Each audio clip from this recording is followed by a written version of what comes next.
percentages which you pay, you are responsible to get it back paid to you. And that way, the 3% or 4% or 5% on commission which they pay to the banks, that would be below zero. You follow what I'm saying? I followed everything right to your last statement. That will be that, let's say, if the interest, if you pay on top of the money which you are paying to somebody, let's say you pay to bank 3% instead of you be paying, the consumer be paying to the banks, the Federal Reserve Bank would be paying to the banks, and that is below zero. Because you didn't make any money, you paid also on top of it 3-4%. And how would the Federal Reserve benefit from that? I mean, everybody looks at their own side. So how do they make out in this arrangement? Another issue. The Federal Reserve Bank should not be in business of making money. Federal Reserve Bank, and that is the big issue which we go into the next topic, Federal Reserve Bank should be in business of stimulating economy, in business of making economy work, and be in business of making people prosperous. And businesses prosperous. That is what they should be in that business, not in business of making money. Because it makes no sense also making money because they can print the money. If you have a printing house and you can print the money, and they even don't go through the trouble of doing that because it's all electronic. It is all in computer. As long as it takes you to punch 20 figures in that computer, that's how they create money. So they do not create money, but what they are really doing is enslaving the people and controlling the people. That is what they are doing. What you're suggesting, I'm restating it really, is almost a recontextualization of the Federal Reserve with a different purpose, a different intent, coming in almost with a benevolent purpose, really. You're calling them to the high ground. Is that correct? Yes. That is what they should do. That's something to pray over. Yeah, I mean, that is what and about. They should doing quickly. You see, the job of a government, whether it's on federal level or on a state level or on a local level, is to serve the people. Is to serve the people, I emphasize, not to become a source of distress and exploitation. That's and beautiful. I'm not talking communism, because communism is a source of exploitation. And capitalism is a source of exploitation. I'm talking about carefreeism. That is people. Because America without people is nothing. Without Americans, they are nothing. Because it's a piece of land. Let's get to I agree with you, and that's very well put.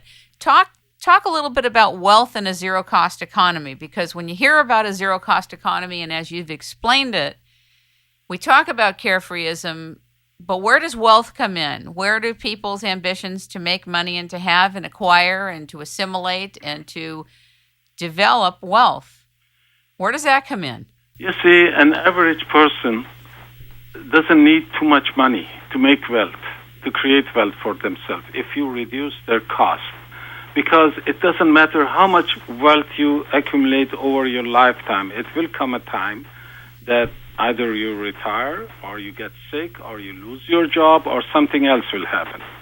Or people get into divorces and lose all of it, or they get the terrible sickness and lose everything, and so on and so forth. So I showed two curves there. And one curve is with the stagnating income, because you can run parallel with the growth. You can run that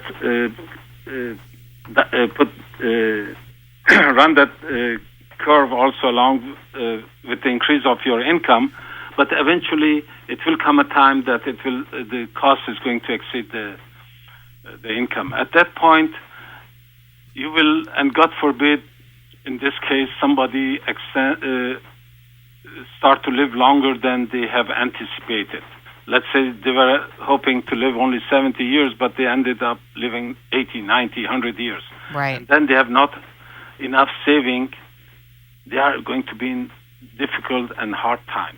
But in zero-cost economy, when we reduce the cost and we try to first to freeze it, then to reduce it, and then to eliminate it, and everything you start owning it with no cost attached to it. There will be no property taxes. There will be nothing so on, because the property tax can be covered with the profit of the bank, with the state bank.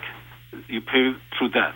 So at this point, anything, even by stagnating income, anything you save, it is a true wealth.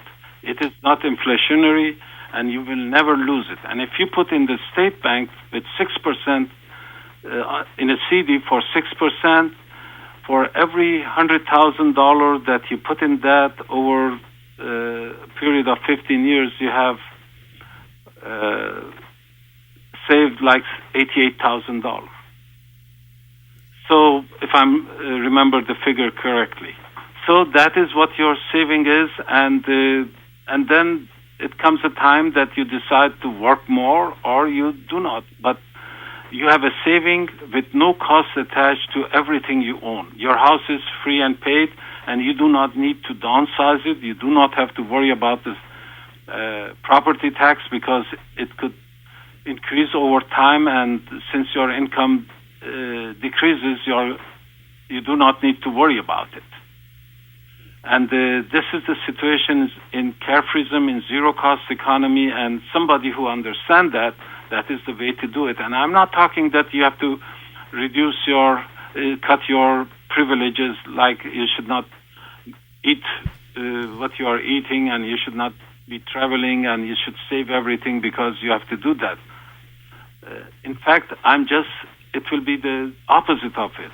You will be able to do more of these things, because you have not the reoccurring cost all the time. You eliminate practically the reoccurring cost, and that is the interest cost.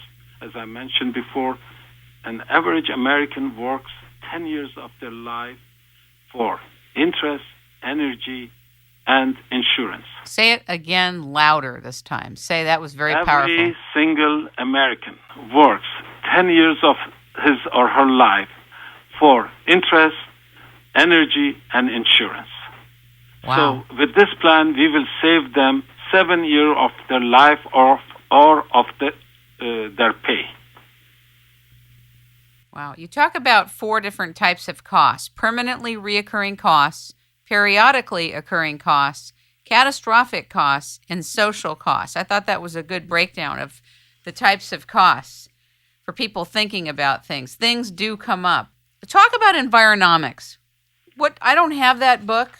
Talk a little bit about it. You see, Environomics was the first book I wrote, how to make economics and environment compatible. And practically, the zero-cost economy is the result of that book. Wow. So that's your seminal book. Is that available for a download on your website? Which one? The zero-cost economy? Either that one and also Environomics. Zero-cost economy is available on my website. They can go to zerocosteconomy.com, ZEROCOST economy.com. They write it out. And also they can download it on my other website, which is khawariforgovernor.com. Right. I put also a link. Hold on one second. I put a link on It's Rainmaking Time to your site, but go ahead and spell khawariforgovernor.com. KHAVARIFOR governor.com. Fabulous. One word. And they can download it for free. It's available. There is a chart, and if they go to Zero Cost Economy, they can even get the comparison chart in a fancy, different color. They can see it. And it is compared everything in regard to income, wealth, inflation, housing, insurance, how it will be different in different systems. And I have to emphasize, it is not socialism. In socialism, you don't own anything. In socialism, people work for the state. In carefreeism, you will be owning everything with no cost